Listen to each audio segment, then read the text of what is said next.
Yeah, the moment deck can really grind with the best of them. It's got a whole lot of card draw, some really scary threats. Moment of Creation generating 2 large monsters can really win a late game. So the moment deck can really kind of overpower these mid-range decks if the mid-range decks can't get off to an aggressive start with their Riptide or Rip Knife Assassins, Unseen Commandos, Crown Watch Traders, things like that.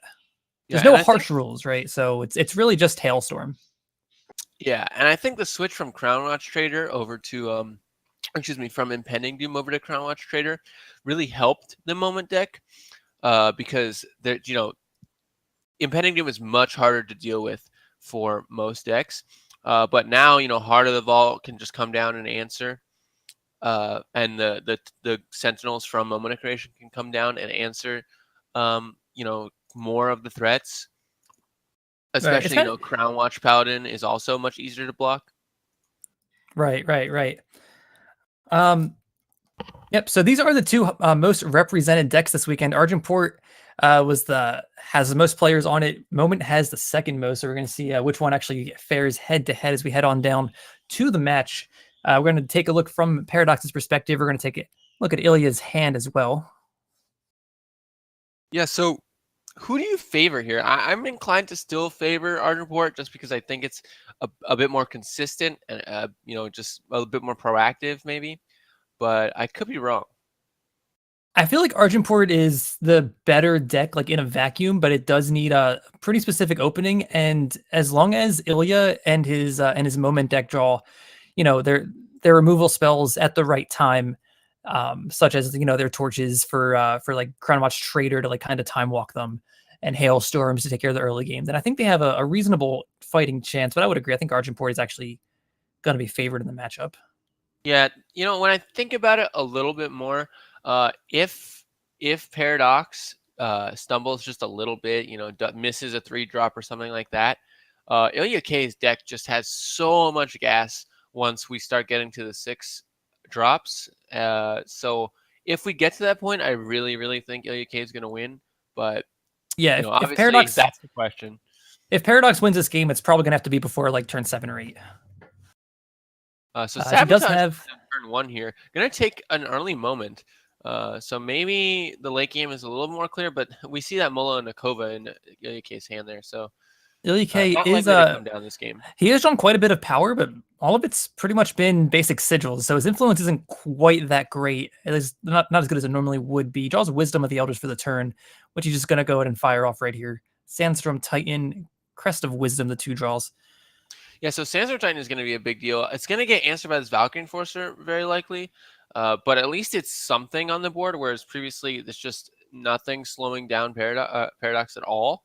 No, Paradox does not care about Ilya drawing a couple cards off Strategize or Wisdom of the Elders, as long as he has a 7/6 in play that's not getting permafrosted. But as I say that, of course, Ilya is gonna fire off this permafrost, which should, well, probably I don't know. Paradox still gets to draw an extra card every turn, but he's not taking 7, so. Well, it's just going to get silenced. He's going to take 7 anyway. I don't know if he's. All That's right, true. He all might right. just silence his own guy with a Valkyrie Enforcer, but I think he likes the card draw a little bit better. Yeah, I think that's probably fair. I think when he's that low on power, it's not likely that he's going to be able to finish the game super quickly. So maybe this is the right play. Slay This is the coming out, Slay taking to out the take out the Sandstorm Sandstorm Titan. Titan. Equivocate is the response. Uh, He's going to save his own Sandstorm Titan. The lesser known mode of Sandstorm of Equivocate. Draw a draw a Draw a Battle random Burst 4-drop. Centaur. Draw a Right. random 4-drop. Okay. Draw Battle Blur Centaur. Yep. Torch is going to take care of this Unseen Commando, except Paradox has a Finest Hour available. Saves the Commando. Battle Blur Centaur is the play. It's going to come in for 2 damage. Knock Paradox down to 31. Paradox draws for turn. It's a 5th power. It's depleted. No Tavrod here. But we still have attacks from the Unseen Commando. And it's crazy that we're talking about how the Moment deck draws so many cards and cycles through its deck. It has 2 cards left. Paradox has 6 cards in hand. Yeah, I mean, Many. IlyaK has just had a super power heavy draw, so there hasn't really, we saw the one Wisdom, we saw the one Strategize, but just so much power has been drawn.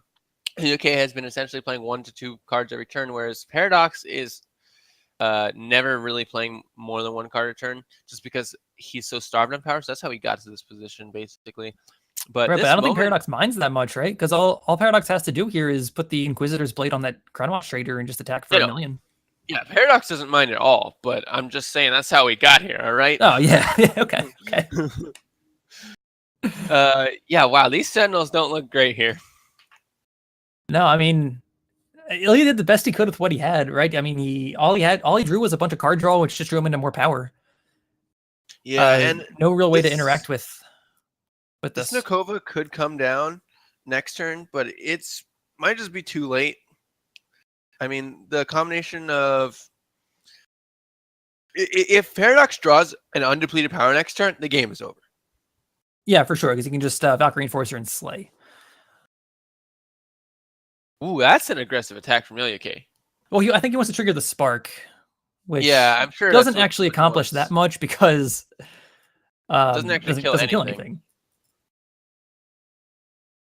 But it just puts him dead to. It puts him dead to too many things. I really don't like that attack because now maybe you just slay the Battle Blur Centaur. And no, this game's over. Yeah, this game's over because of that. Because you just slay the Battle Blur Centaur, and because of that attack, now Mullah is the only blocker available. Can't block both of them. Both attacking for 6 thanks to Unseen Commando trigger, and that'll do it. But I guess Paradox doesn't see that. Didn't see the line. Inquisitor's Blade also would have been lethal if you just put it on the trader. Or make 2 flying blockers, and then actually the line doesn't matter. So you know what? He was playing around Inquisitor's Blade. He knew. He knew. Sandstorm Giant is the draw. That's not going to matter too much. We do have the Slay. It's just a matter. I mean, there's a chance that Paradox just doesn't see the line again. It's possible. Yeah, that's unfortunate, but yep. So Ilya trying to stabilize, doing his best impression of an alive player. Paradox, very full grip, and he's finally getting up to the point where he's able to start playing multiple cards per turn. Like next turn, if he wants to play a 4-drop this turn, like play the Inquisitor's Blade or whatever, then next turn he can just slay plus Unseen Commando and just guarantee lethal. All right, so let's take a look. There's 0 cards in my opponent's hand. I have 2 flyers. What should I do here? Well, the second flyer isn't lethal though, Yeah, so he actually doesn't have any lethal. great attacks. Like even with the Slayer. I think you might just still. I think you just still slay Sandstorm Titan and pass, and then you can play the Inquisitor's Blade next turn. I think that's totally fine. Yeah, that's a reasonable line. I mean, either way, he's likely to win the game.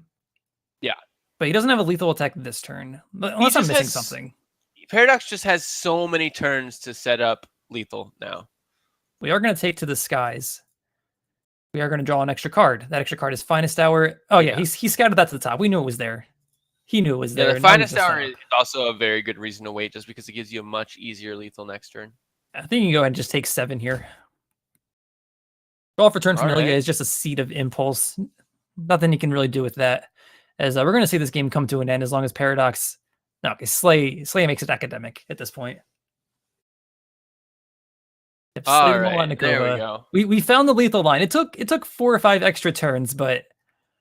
Dragon down. Yeah, and the turn where I was sort of riffing on him was obviously not a turn where he actually had lethal, but you know what I mean. He did have lethal one turn, and he didn't go for it. Yeah, but not the other turn. Yeah.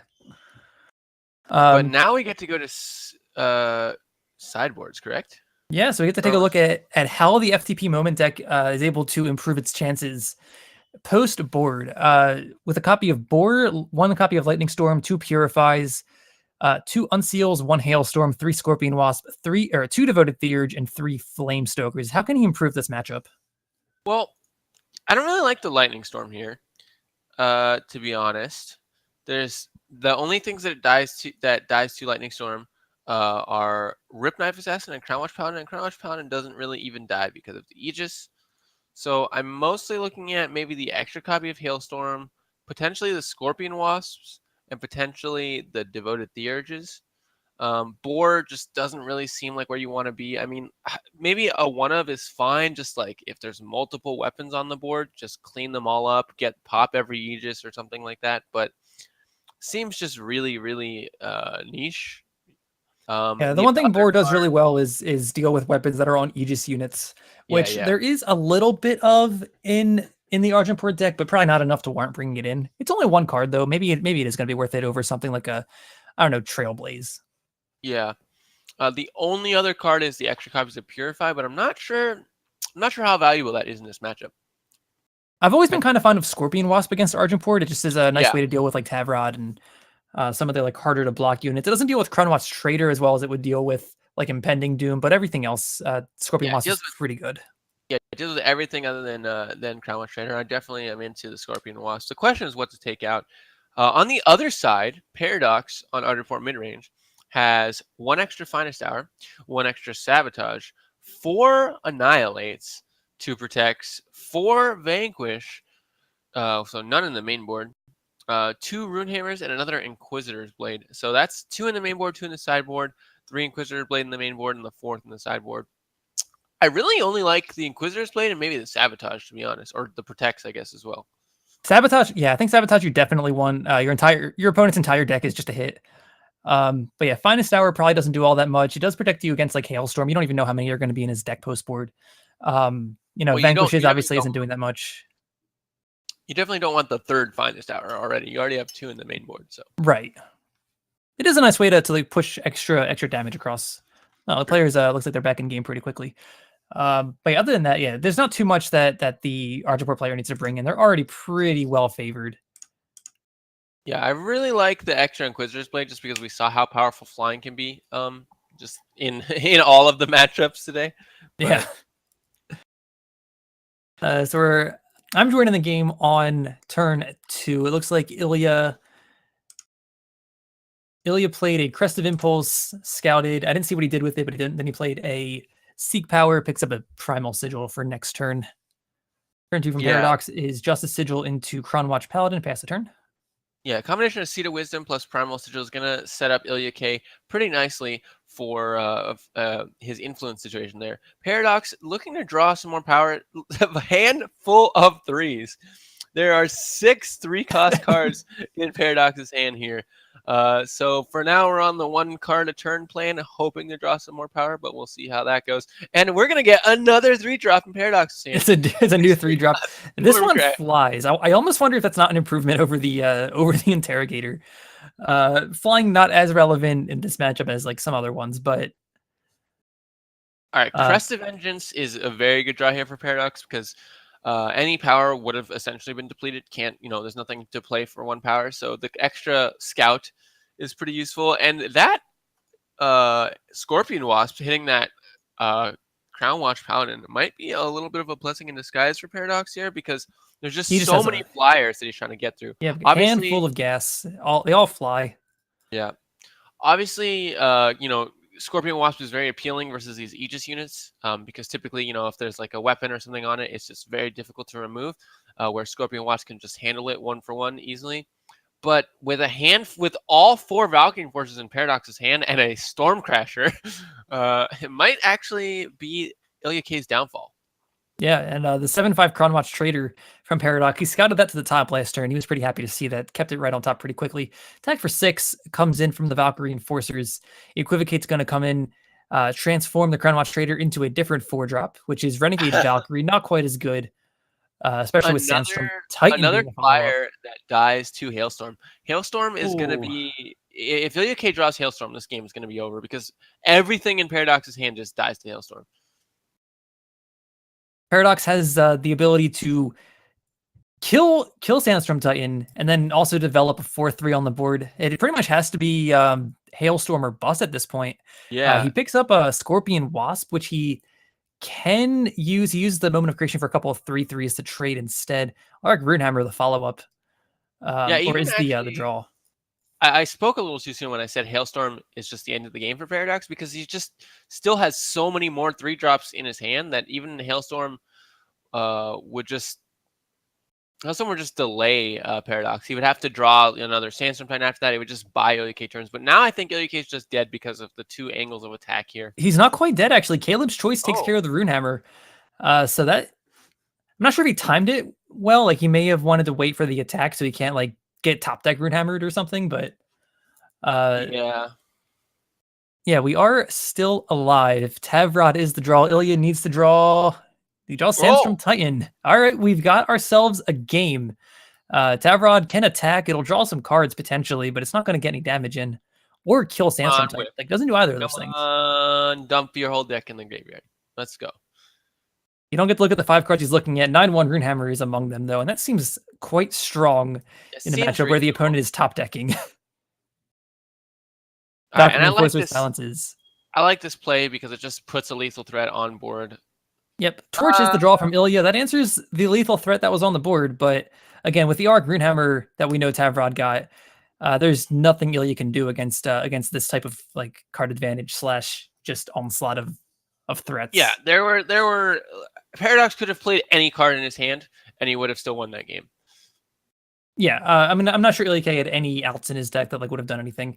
Moment of Creation would have like bought him a turn, but yeah, I think he's very, very unlikely to come back in that one. And as we see, the game does come to an end. Paradox wins that match 2-0 over IlyaK 1986. Argenport midrange takes care of FTP Moment of Creation. Yeah, I think we've just seen too many times. It's been proven too many times that Flyers generally do well against Heart of the Vault decks. It's just a very common theme. Yeah. But now we're looking for some backups. In the meantime, let's just take a look at some more interesting deck lists here. Yeah, I didn't get a chance to really go through and look at each individual deck list. I know there's actually a couple versions of like Haunting Scream. I think there's 5 total Haunting Scream decks. Maybe even a little bit more if you count the Feln ones. But yeah, as far as like the fire variation of it, there's a couple traditional versions that are playing like the Beast Callers and things like that. And then there's the Bandit Queen version. There's kind of 2 different schools on how those decks are going. They've been cool to look at, but I'm looking down. I just kind of see a lot of time mid-range decks. Yeah, that's what I see a lot of as well. I'm trying to find this very spicy Strangers deck you talked about, but I'm not sure I see it anywhere. If you just control, if you control F for Strangers, it shows up, and it's delightful to look at. Oh, there it is. The player who built it, he definitely had a plan. I don't know how well he did. I hope he did very well, because that deck. Well, let's check right now. Let's check right now.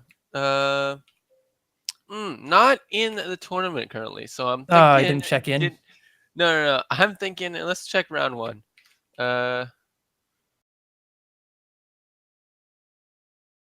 Oh no, I guess I didn't check in. All right. Well, I tried. I thought it would be funny if they just got eliminated early, but turns out they got eliminated before the tournament even started. All right. Getting confirmation on if we have a backup match or not. There's some talk about going to a match. I'm not sure if it's going to make its way to the broadcast or not. Yeah, we're going to try and get you guys TinMan versus SooNo, but we'll see how that goes. TinMan has played a lot of interesting decks in ETS. This time on Chalice, not on one of those creature or unitless controls. Chalice definitely full of units. And then SooNo is on. Let's find out. Looks like SooNo's on a TJP mid-range deck. Hoover Pacifiers, Kothons. Looks like it's going more on the Hoover, like Splash Xenon Obelisk Stand Together type plan, as opposed to like the more traditional, like Combre Splash like Scouting Party. Yeah. I mean, there's definitely got Scouting Party in there, but the Hoover Pacifiers and the Sheltering Riders are cards that have been added since the TJP deck, since original inception, that I think are just powerful enough to warrant that shift into a more Huru-focused style deck. Also, I like the Stand Togethers a lot right now. With the nerf to Protect, I think Stand Together just becomes a lot better. It becomes the best Aegis spell, rather. Yeah, Stand Together has been incredible. It's always been kind of a strong card. Just there's not always a great Stand Together like deck. Combre aggro isn't always isn't always great. But SooNo going for a TJP deck, trying to use Stand Together to like rebuy Aegises on like Sheltering Riders. Yeah, which I think is super powerful. Oh, absolutely, yeah. Make a 6/6 flying Aegis like beat stick. Yeah, and I think that this matchup is actually pretty favored for SooNo, just because of all of the Aegis and all of the flying. It just really gets around what Chalice is trying to do with its trump blockers there. It just sort of blanks a lot of Chalice's game plan just by nature of being a bunch of Aegis flyers. Yeah, Chalice has always kind of struggled against those like flyer style decks. And it's also struggled against Obelisk decks typically. All right, so I do know that we are live in game. Let's take a look from TinMan's perspective. Unseen Commando is the play from SooNo. TinMan on 16 power in play, 3 more in his hand. He's got, if you're wondering what those relics are, he's got an Eye of Winter and a Chalice both in play. Yeah, I'm sorry. He has 3 Chalices, 1 Eye of Winter in play. So all the card draw, all of the stuns. TinMan in pretty firm control of this game, except SooNo has an active Xenon Obelisk and an opponent at 4. So nothing set in stone quite yet. Yeah, Eye of Winter is really interesting in this matchup just because of all of the Aegis. Eye of Winter kind of gets around all that. As long as you have enough time to Eye of Winter down all the Aegises, it's very powerful. Second Obelisk gets the draw from SooNo. That turns his Unseen Commando into a 6/7. It would attack as a 7/8, but Desert Marshal, not interested. Also, a Scorpion Wasp was back on defense. TinMan, Crest was the draw for turn, and we see, he's got a Channel the Tempest on top of his deck. He can draw off of Channel the Tempest, but he just chooses to go in attack for lethal. That's going to be the end of the game anyway. I don't believe that was game number 3, though. I'm going to double check with that. That was game 2. Yeah, players are tied 1-1. Ties the match, 1-1. So we're going to get a game 3 of Chalice versus TGP midrange, which is a matchup that's actually relatively old. We've seen it a lot over the last year or so, obviously with different tools at their disposal and different ways to go about building those decks. But these are 2 decks that have been around for a very long time. Yeah, definitely. Obviously, they've changed over time, but that's because they are. But the original strategy is just so solid that they've survived. Obviously, Chalice has gotten tools like Kothon and Island's Choice and Strategize and things like that have changed up the deck a little bit. But the base plan of just 2 power or less units and Chalice and just Harsh Rule has stayed. Along with this deck has 4 Channel of Tempest. We've seen versions with 0 all the way up to 3 and 4. And then TJP, it's had its False Princes, it's had its Temple Scribes, it's had its Humbug Swarms at times when people get a little too crazy. Yeah, but, I mean, Humbug Swarm with Obelisk is always going to be fun. Yep. But it's always going to be there just because there's so many good, powerful units in that faction combination. Awakened Student, Kothon, and because of the power of Stand Together, just a very unit-focused deck in a deck with Stand Together, Obelisk, and Crystallize is always going to be pretty good. So we are in the middle of game number 3. A little bit of a walkthrough through this game. The only major thing that happened was we saw a Lightning Strike take out a 3/3 Awakened Student. So the Chalice player is able to cast the first removal spell. SooNo down to only 4 cards in hand. He draws a 5th for turn. I don't get a good look at his hand, unfortunately, but Unseen Commando will get to come in for 3. If TinMan wants to play the Scorpion Wasp, it might be in his best interest to do so. And there it is. Scorpion Wasp trades with Unseen Commando. So the interesting thing about this matchup that for me personally I have to consider is that there's no protects anywhere in SooNo's 90, which I understand that it got changed, but that really does change the matchup. Normally, being able to bring in some of those really efficient answers to removal early on helps you get your aggression going, but Stand Together can be a bit slow when you have 4 of them. Yeah, there's definitely times where I'm playing on ladder with versions of this deck and Stand Together just like never actually gets played because I'm, tapping out for other like units and I just never really have a chance to hold up any extra power. Yeah, the Archive Curators, the Scorpion Wasp, there's a lot of answers here for TinMan to what SooNo's trying to do. Yeah, lots of ways to break Aegises in TinMan's deck, plus the Scorpion Wasp, which simply doesn't care about them. TinMan has some options here. He might just want to play Wisdom of the Elders on his turn, try to find a 5th power, guarantee that like he's able to do some extra things in the future turns. Looks like he's gonna play Wisdom on his opponent's turn, or he's holding up Scorpion Wasp to trade with the Sheltering Rider. Yeah, I think both are reasonable. I would probably be tempted to Wisdom to eventually be able to play like 2 cards a turn, but I think Scorpion Wasp might be the right play because you have so much time to play his Wisdoms anyway. You know this match is going to go long, so I think TinMan made the right play here. Yeah, I think what TinMan was actually wanted to do was the game doesn't go long unless he makes it go long. So he's got it like he doesn't want to fall to 15 there. Like he wants to get that unit dead, try to keep the board as clear as possible. So I think that actually does make quite a bit of sense to just try to kill as many things as possible early on and then draw your cards later. Yeah, and he was hoping to draw an undepleted power there to probably cast that Vanquish as well. Didn't happen, but now we've got Amber Acolyte plus Vanquish, which should be fine, or even Curator. Whatever TinMan wants to do here. Might see the Curator come down and break that Aegis. That does create problems if SooNo does have a Stand Together in hand, because it would just give it back. Interesting. So going to go down to 10 here, unless Island Choice is the play. Okay, this way he gets to hold up Island Choice and Wisdom. Right, and wow, that is a 7/7 coming in. Island's Choice is kind of priced into coming out here. It's going to break that Aegis. That last card does seem to be a Stand Together, though. Yeah, very likely. Avos keeping Sheltering Rider as a 2/7 even without its Aegis.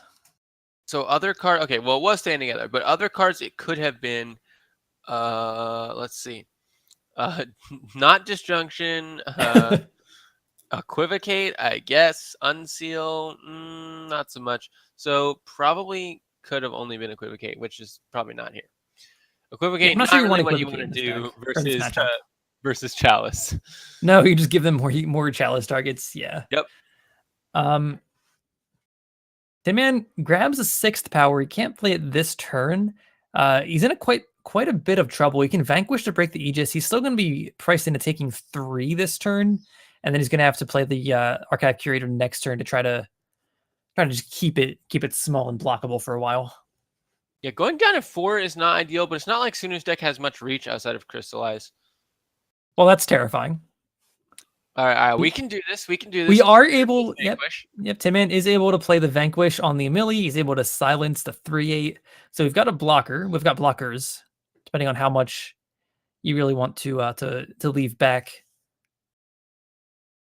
Gets in for 6 damage. SooNo goes down to 14. Kothon the draw. Kothon is going to activate, and we've got a 4/5 flyer and a 6/6 flyer. TinMan looking for Harsh Rule, like Wisdom of the Elders into undepleted power. Harsh Rule is an out. Yeah, this obelisk is just making it impossible for TinMan to block. And Kothon, just one card, taxes TinMan so hard in the air. Even if he activates Kothon here, he can chump one, double block the other, and then chump the other one the next turn. So he's alive for like 2 to 3 turns, but it's still not great. Right, TinMan does go with the activate plan just to make sure he has some blockers for these flyers. I didn't get a chance to look at SooNo's deck list. He may or may not have Crystallize in his deck. He does, but I don't know. Yeah, I assume that you bring it in versus, or I assume that you don't take it out versus Chalice. Yeah, I think you're pretty happy with it in the deck. Gotta decide if he wants to chump the 3/8 or not. Going to 1 isn't that big a deal, but I guess if you're going to play your own Stand Together, you might as well not leave yourself dead. Yeah. All right, Temple Scribe is not a bad draw here. Yeah, Temple Scribe is going to pick up a new card. That new card is exactly the card Harsh Rule. All right, we are in the game. TinMan is in the game. He has to decide here if he wants to play the Wisdom of the Elders, like just commit yourself to chumping the Kothon, see if your opponent potentially commits a little bit more to the board before playing the Harsh Rule. But then you lose to Stand Together anyway, so... Yeah, I kind of like the Wisdom play. I think you're in such a rough position that Wisdom is okay here. Also, you really want to... Ooh, okay, oh, no. Unseal. Okay, Unseal is not Stand Together, which means TinMan still has another turn. If that card was Stand Together, the game would just end. Yep. Yeah, TinMan would have Harsh Ruled his own board, but not SooNo's, and SooNo would have just attacked for very lethal. Crystalline Chalice is not an answer, and it cannot really draw him into one. either. So Wisdom of the Elders, trying to find something, nothing there. So can still. He's still alive. Yeah, still alive. Can draw Vanquish plus an undepleted power. All right, Vanquish. And No! not quite. Not quite. Not quite, but still not dead. He's only at 1 from this Kothon attack, so he still has a little bit of time. Yeah. Unless there's somehow removal for... Unless there's an Equivocate for this Amber Acolyte. Equivocate would be lethal. I wonder how many times Equivocate's been lethal. Enough times. All right. Scorpion Wasp is the draw. Surely this second harsh rule will make it through. I'm not sure you play the harsh rule. Like, do you maybe just like Amber Acolyte Scorpion Wasp this turn? Surely this second harsh rule will make it through. Yeah, I don't know actually. Harsh rule just loses to a lot of things here, but Vanquish to play. Okay. I think this is an okay workaround. Yeah, Vanquish does kind of force you. It kind of forces the opponent to play into harsh rule a little bit more. He's got to play something else out of his hand. Wait, what? Oh, just gonna Scorpion Wasp. Okay. I was like, why not jump block with the Amber Acolyte? But you know, what do I know? Killing things seems to be better than chumping them. Yeah, from TinMan's perspective. But there's so many flyers in SooNo's deck. Yes, that is true. That's something TinMan might end up regretting, is the fact that there are more flyers. Scouting Party, TinMan doesn't care. He's got the harsh rule. Yeah, but that is just it's only a 1-for-1 answer, which is not really where you want to be for TinMan. But now you've got the Chalice online and the Amber Acolyte in hand, you can start doing Chalice control things. So I think you're okay with a 1-for-1 here. Yeah, you Amber Acolyte, you find a undepleted power, you play the undepleted power, and you draw an extra card. And this is the part of the game where TinMan might actually get himself back into. He's got to draw maybe a little bit of health gain to try to get himself out of just being dead to like any flyer, but he's got chances. Top card becomes the bottom card. It was a Crystalline Chalice from TinMan. SooNo draws for turn. It's another nothing. Island's Choice is the draw for TinMan. Can't chalice that, but it is still pretty good to have, especially in the face of a Xenon Obelisk.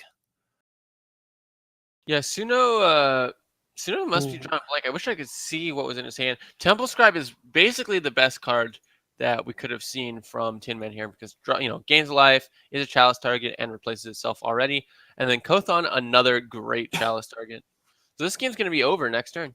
Yeah, TinMan kept himself alive just long enough to gain control of the game. Timely harsh rule coming down to answer the Scouting Party, and SooNo is not really going to get out of this. Like, even Crystallize is going to leave Kothon attacking. There's the concession.